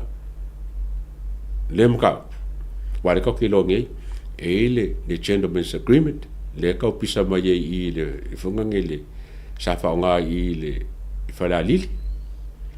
ina bao fai pule mal fai pule po enga o molia fai la o malienga le sa ka o gentleman's agreement ko ma ma ilangi lo ia fo le mai si ka ko karongo o nga lo ke ma ba i di le ma losi o le deed of settlement lenga fai walai o nga sa o loko ku le epa mali mongi ma ngisio le japipi wa ele fenga ko ile siwa nga langa li afia le deed of settlement ba nga li mongi ma ku le epa ar ko lua fonga o le ngai lo le yal me nga le nga afia ma conditional le ko ku nga le nga fa sa nga mai le fa pui a le la ba fai lava o le la ba fai le aso ma le aso vai aso mai o ilungo le send mai ngisi o ko ia le ia ka mai clipi fo nga o fakalonga ngi o la fai ko ki fiwa ai se copy of deed of settlement ko ki fiwa ai se harmony agreement lenga sai se ikako va ili lia ma se ikako wo ka kilo fa le o le ale maro si wala inga so fai pe ku le pam ko repeat ku le pam ma li mongi me ngala su meia so di kula fo ai se fe mai le deed of settlement a fai o se lo ia le ki si la mai mo ka pokara a mai so fingalo si ka ko eli deed of settlement le wa o mer kai mingi nga ka ko kalangola vai le ilea mea ai le mi so ka ko ba ai le aisha le si aisha wala o nga mai le ba ai asa mo e anga maro se fe nga fai en ka ko la iki ko lu pe ko fa a ka nga nge lima se furu ka le afi ai fa fe o nga fa kuskusa nga ya sa mo ako o fa ro nge ka ko camp le fai ka lo nge no se o sulima fe le fenga nge census le fa nge samo o ke le lora po nga afia le fenga nge tira se no mele ai pe ko fia vo ngisi o le fas mo le japipi nga fai ka wai ma ngi la ko copy o mele wa o mo kwa lilo lava it's a classified information o mengi fai mo ami vo nga mo kongo vo nga sa nga ki kilo ese a sa me wala inga le venga ko vai ai sia o ba nga la ka ko nga i ba so ngi se longa ko ke malo lom ka ko vai deed of settlement se fai se ka ko fuanga i me ka ke so wa e feel le fai nga malo e kam foi aku nge mele le umala o la vai faleanga ale le la faleanga a o se kula fo e se me leanga faleanga o se kula fo a faleanga e ka kikiro ki o faleanga soli kula fo ai le mo se ke o le leanga la le venga o le ufa ka ye ngu mai kumalo ma supporters ale cha pipi o le leanga fai nga le wo ye ka ko mele o fai onga o le wa pipisi aku supporters ale cha pipisi aku le wala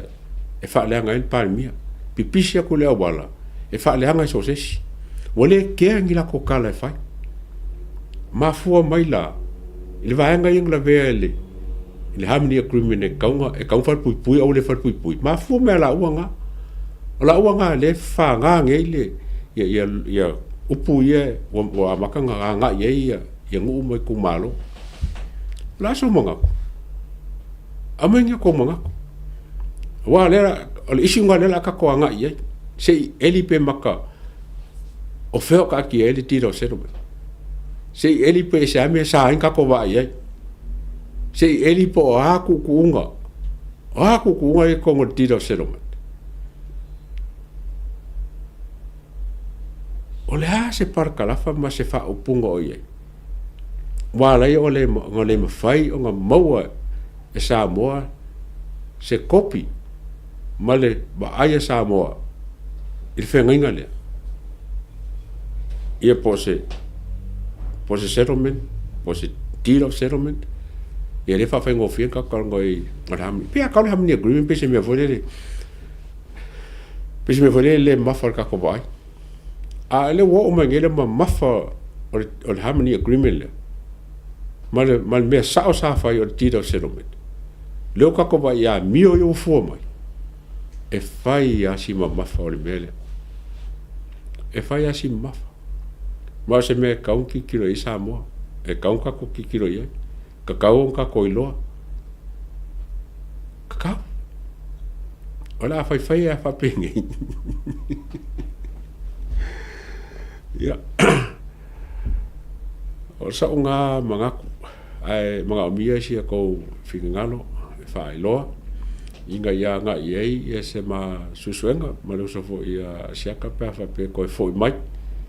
inga ia fa marosia ni mele inga ia ku em ka ko so sangi fa nga malo ole ma kwa ma ka ki o mele wo ka wa ia ku ye so se kaimi lava ko ke fa longo ya ku le se yo e lang fa sa longo ngir ka ya mai lava la makanga se yo ma ngir ka ya ele ai ya was nga fa makanga so kula fongo ala sa ko fa nga ke si la fia nga oi pa mia mo pero pa mia ano ave kula fongo sankan ano ave kula fongo sankan e ka ko loa ai le sa e ka me ka ko wala nga ka ko mal fase de si ka ko ye al minority of supporters ale JPP which o kumalo se furfa o nga surfa ele ka ko mo ye ole fai malanga ma fai nga ko ye ka fai nga le fai nga malo ya mes foi ka ko lo ka ko ka fai e lango le fai nga malo ole mafanga ka ko kikiro ngai fo ile ka pule lo ye sili o le si kanga lenga si engel kong ye lo ye sili ko su ba fele fa popole le kong ye lo ye sili o se me ka a fa pe wa manga kikire le pisa si le fonga ngele le rating se kaunga ye le lo ye sili kakao ele kusa uma lo ia ele kusa uma ia fa ka fa ngalo nga ele kusa uma ka kala la fa ngalo nga fa malo e kau o nga ia le la ko point system po le rating system e ma fa ia o nga ese kon o kangaka ele fa pesa wale le silo ia sau o ngalo ko ai lava langa experience mal mem fai wa ya lisime wa kere nga nga ia le wo ku nge le kako lo yasili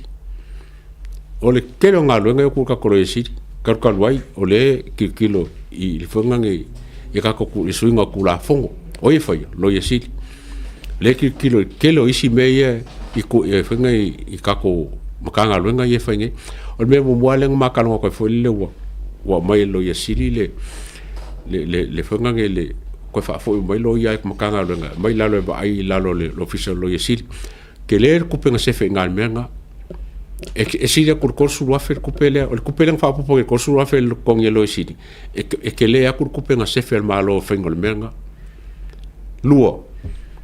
au mai lo yesil ngal lo nga ku mo me private office fonga nge lo ya nesa o ke le nga ku punga me ala mo wa sa inga lo ngal malo nga ave a mesem kan nga la leo sa ave la ko nga lo nga i office fo nga private fo nga aloia orke le yor kupe ese fe nga me le ko a se uma maya le ko se uma maya lo esili i nga lo nga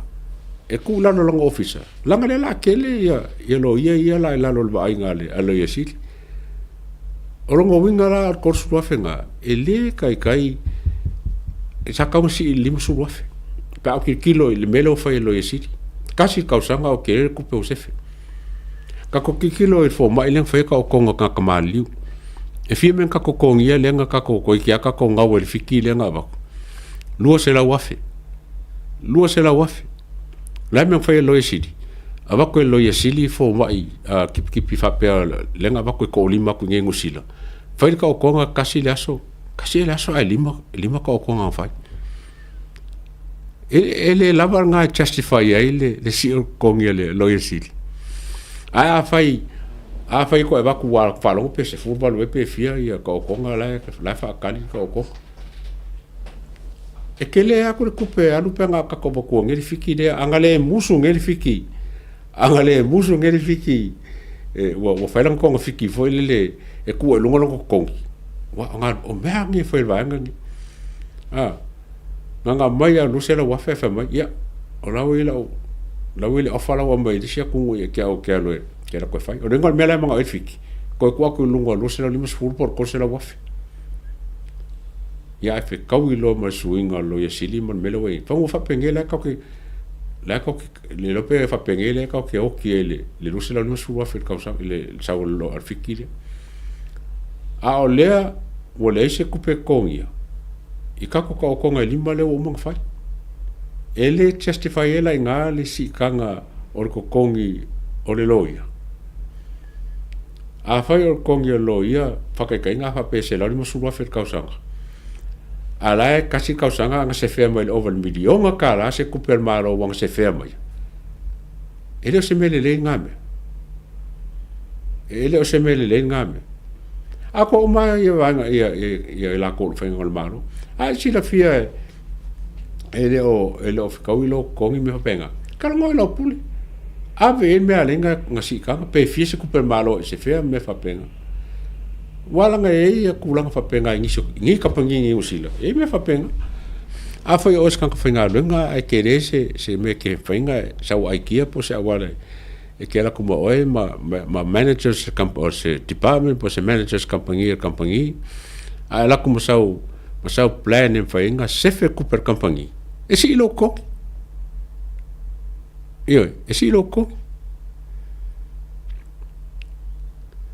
so la meringa le fai i lo yesiti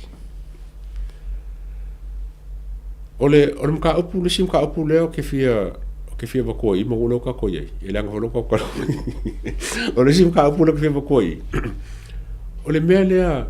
o ka fa fefe a mose lava ia ka ko inga le ya kulepa nga ba ku ngele kulanga le ka ko so kusi le miska le fenga miska ya paunga nga ba ko ilanga ia plan malanga fa marmanga le mela fai e kako sunga kusia sa fai le sa fai a sa le kala fa mai ya e sa oi pela la le manga ka pe fo ringo la ka fa fe le miska ini me po o ke le no pe ini me a le wingo kala ku le pe fo ringo mai o ka fa fe le fenga fai lo ya siti e kalongo si kango lo ya siti e kalongo i me o ke fama ia lo ia siringa ma kele mala fai ka ko sui palmia fai so se si lava e sa mo se melele e always lava sa ku le pa mal ka fa fefe falling mai e yai mela nga ke sila fia ele ka wai o nga fai ka le se melele langa e fo nga mela nga sa fai ai lem fai ki ko inga il kene foi a mele nga safa ya o ngai mangaku nga le fa ka o ko vai asongi nanga la ka ko nga ia ya fais ka ko maro longa se o como le ki ya on fa vai le pe maka e join mai se ko su aku ia fiola po feo ye ya onga fa ko le ka ko kalama. There is no better way to support the 685 than to buy locally sourced goods. Here at Tasi Market, owned and operated by Samoans for the Pacific.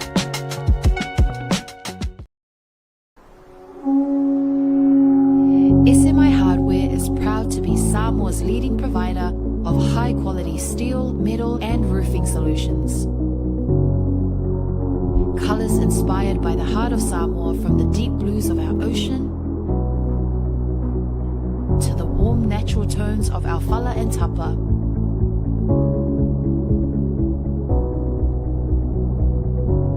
To the vibrant greens of our island plants. With over 12 colors to choose from, you can find the perfect look to complement your home, business, or community project. Built to handle the sun, salt, and storms with strength you can rely on for years. For durability and for style, SMI Hardware is your #1 choice. Ya, masalo wale koe mauso ka inga ma me fionga fa ya fiola. Ya la paise ka ko maanga ia o ngisi o mga apusa o saungi mai. Ya onga ka ko fa ma vai lea o skasi o waanga o ki fia karongoi. O le mga apu lea o le apalai ma le apalai.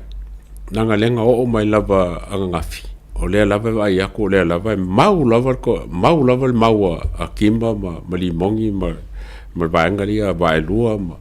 la ko yang fa mai nga apalai ai apalai. Lea lava ki ngā lava o ngā whaamakala ko ele se apalai. Wakasi ngā mea ngofi mawai ia fiolangi. Ngā mga o kalangoa. Po le a langa apalai ngā whai. Whaafewhea ngā whai langa apalai. A o a upu langa apalai. Ai alang o whaangongoa. O ngā lewa umang ka ko kalangoa inga ele se apalai. Me lea umang whaamamla miska. Ele se apalai. Umang ko pawan me file mai ole print mai o copy el vaenga li. O la lava mau lava ia el vaenga ngi. Sa apalai. Ole vala waku ole fongo fa vai mo se kalangoanga mo lako. Wala ko ka o menga sa apalai. Ai ka ko ku lava ya masha ka kia ia le si vaenga. Ka kia le si vaenga. Ai ole lo ia le ai au. Nga ke lo lea me ka o la palai ma se malmele se apalai. Ai ala ngo kawafea. Wau kalango so fo ngim ka upu tsaro por a ka ko kikiro ngi kuwa le pokala ma ka ka ya msalo o fa ko ro ngi por fa kalangon ka upu le. Ai ala kalango pe ye. Langa lai fa ya. O la wa fa. O ke le lo po fea o le kula fongo. E whaenga wha sao le mele o le apalai ma le apalai. Pe waka kau o ngā ave se polo inga le kula fongo. E wha mamla mai le mele o le kike e le process. O le apalai alanga. O le kalia o le o le polo kiki ai kike e le process. E kau fo i kasi whengam ka upu. A whai loke pea. E mga o mia le kusi instead of whai kau mai au mai le kusi si kako kua whai kau whale ma ili whale o mga ave le message ya ki ma le for whakoru whawa skaru ai ki mo se mga mai ya me se fo ia vaelua e le se kari umo mai a whai ko whafonga mai mau ko avongo i lunga kau kaya e le kau kere whinga wai ai mai si kako ilo me ka o le apalai ma le apalai langa le e kuai malisi ku ai le si fa fengai e le fo se kuskala wala fa fengai masila sila le kopi o le apalai le kalngoi wala ngai leska ka ave se apalai le se kopi ai e ka kau le kuskala sa mo ngo e pu e mai le akol kopi ma fa kalngoa details o le apalai application le ka wala ko le apalai inga ia ka fia ngai me ma ko ngai me fa medisi ko pelo fa medisi va ngai le ai fa medisi va ngai fa medisi fa fia fo ya o mo ka upu fa ka ba e mo fai nga fai ka mo ki like wale fai ka ma ko wale fai loi ya me se fo la ia fon ko o la foi ku e fai ngo so swangi fa mama ka upu ya au pe fa pele mama mai au fai se la ua fa so fa loia ma se la ua manga ku fa loia inga ia ave se mele au ku ngai so fa pengi wala mele ku pengi e fu ku ela ko ave se saporas or que los saporas ele malama e fa mo ya la ko ia e fa mo mai i kako foi foi pule mo kako i minska e fa mo program fa pingi al mele wenge wo o me sili o nga fai ngo fi e ma fai e ka maki o le ia 8 male 9 o nga ma mai a o le fai au lo yang ma mai ai o se me ka ngo fen ka fa ma bla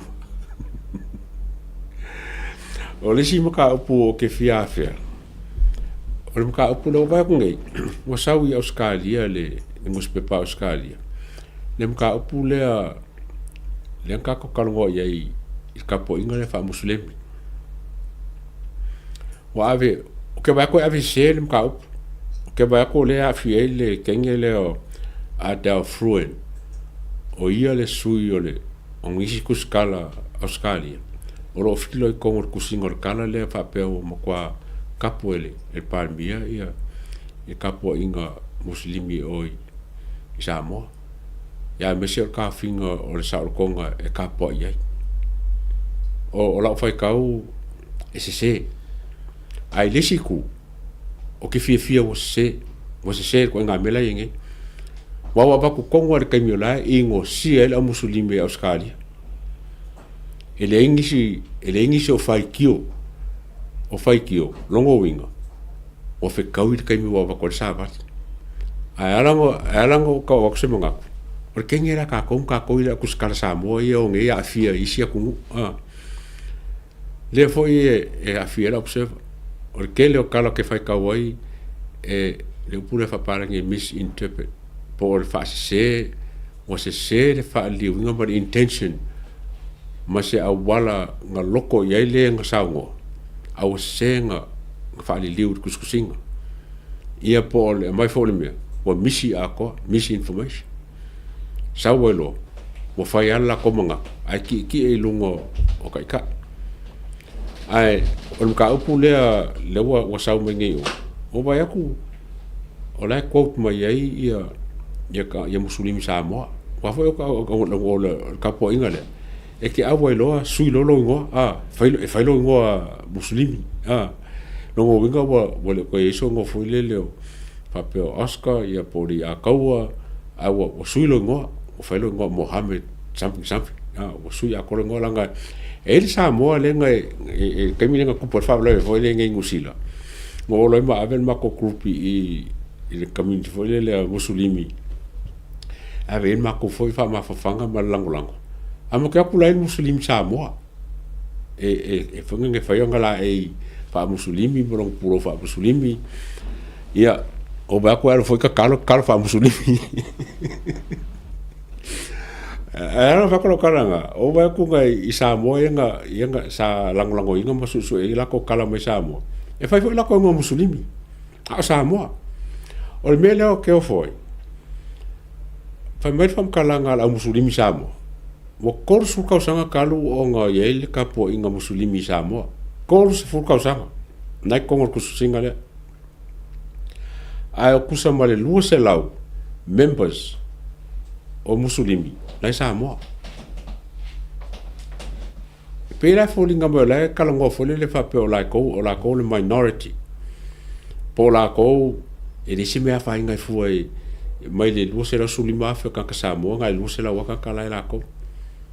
o le fesiti a fai kors fu kausanga kalu nga i Samoa e rifa penga kulo o ngume le lusela ai longo winga a fai ngei o a fa pe ka ke de pisa ngel mele e o kun silima kausanga bo lima sela muslimi Samoa e lengi muslimi fo ye mai ole oi le kusa po muslimi mai Afrika po fe mai la muslimi o muslimi Samoa neve ka ke loa e foi sia wosi a pesele foi e fai folanga e foi muslimi e fai folanga ia ngo muslimi ya fa ngo mai ia le foi ka karwali sawe fa mokala po ame fai ko ka po inga la mo nga muslimi e le ke va kuskama sia la capilla o e foi ka mo la capilla di Oscar oi Den Hask ia markama leo Williams Sunny Pio Williams e musulimi foi la ko ia le lunga lava ia le me mari foi le kir wale foi ko fai kau fai me ia kufa ngela foi que o Quran musulimi e ia me le e fa pe e le la foi fai ai foi me la ko kula o le langa ele foi kaka ke siango nga fai ele foi kaka ke siango fai le anga nga le foi kaka ke siango la o musulimi ele foi kala ko foi ele kula anga o musulimi aya o menga ele kawemo ke awai le ka fil palmia fa sam mo alu kaka ele simo e foi langi kalom ma il faut que ele po felar ko nga bela fai kongo lo fani il faut que ele fai ai wangi ka ko ka me o se ka po inga ma fai ngo fie o ngoi wa o ele liulo e ka maki ala nga liu ka maki fa ele fa po fie muslimi ala nga liu ye ala nga liu o se me foi le e ano fanga illa ko circula fongo ma me langa na ke fai o ngol lenga ka wa o mai nga ela ko amio ai e o la vainga ai ku mo la ko i a special fanga la fanga ia ke auia ele ka nga nga ka ko inga o samo mai de se me ka ko encouraging I think all the last time lo kai mulmuli lenga falo ngo ye sa ku el pare mia ia se fanga nge se abango fo ia po se manga ku fo song fin ngalo il fongo kai o fai fa ai kalesia inga ia masela ko fai fa ko la fa inga masela ko finga ngalo e winga ka pule inga fai nga fa ma ku ia se finga ngalo le malo ai le fa sa I think ele se me fa penga ele yo ka ko le menga fa sa pa me fa sa o ngalo ngala sa which e fai foi ka fa pe wala ngale se la ko wasa ia ngai manga kunga fa mo kai au fa kasimai ia asiaka fa lo keling sim ka au ai mese se masu nga kiri i meia sa ka kalongo ngele hamni agreement for deed of settlement ka ko kilo i meia de sa ka ko kalongo ngi inga ia fai ma issue en fai on ka ko anga i ngi bayas ma mai se mamla anga keli ia mese fo se fa pulanga om ka wangi mai ke ngai man kau o kilan official pro tv ma o Oscar mo ngiem fa so foi